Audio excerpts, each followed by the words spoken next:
Growing up, the concept of God and the concept of Jesus were sort of as a vending machine where, you sort of behave within the guidelines of how we were called to behave, and that would, sort of ensure that I was safe, I was protected. Fast forward a few years, and a family friend's mother passed away. There was this woman who was an amazing woman, amazing mom, very selfless, very compassionate. She was diagnosed with cancer, and she suffered. That had completely kind of shattered what I understood, God. It made me associate God with uncertainty. It made me associate, that the world is scary, that there's all of these, unpredictable things that you have no real control. The easiest way for me to cope with that was through drugs. You could sort of escape it temporarily, but even then, the pills stopped working. I just felt like there was like nowhere to go. I was going through a season where I was learning about asking God for a person to be more spiritually intentional with.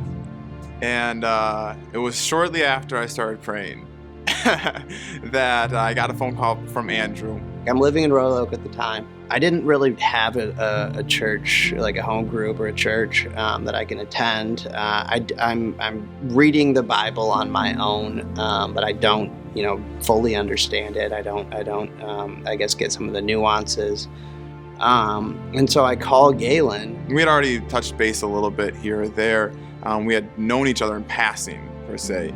As I was talking to him, and the more that we talked, I was just feeling God press upon my heart, like, this is him. This is the person that you've been praying about. We started meeting. To me, I was looking for sort of clarity. I think I was looking for him to provide this very academic understanding of the Bible, so that I could sort of weigh that against my understanding of the way the world works or my own philosophies, and try and find sort of contradictions. When I was in this journey with Andrew, I was also in a mentality that, God's in control of this situation. I don't have to push because it's God's job, right? It's not my job. My job's just to be here and do my best. It's God's job to do the rest. It really struck me how just sort of selfless, how willing he was, no matter sort of the circumstances, no matter the time. He would it just felt like he would have done sort of anything to help me find what he had. I think that was a big part of it, is like, what could possibly compel somebody to be this sort of selfless and compassionate? And he would always profess it to be his relationship with Jesus. And I just think that the more that I invested, the more that I sort of sought to develop that relationship, the more that I talked to God, the more that I saw him working in my life. At some point, Andrew shared that he wanted to give his life to Christ. He then gave me the opportunity to walk him through that process.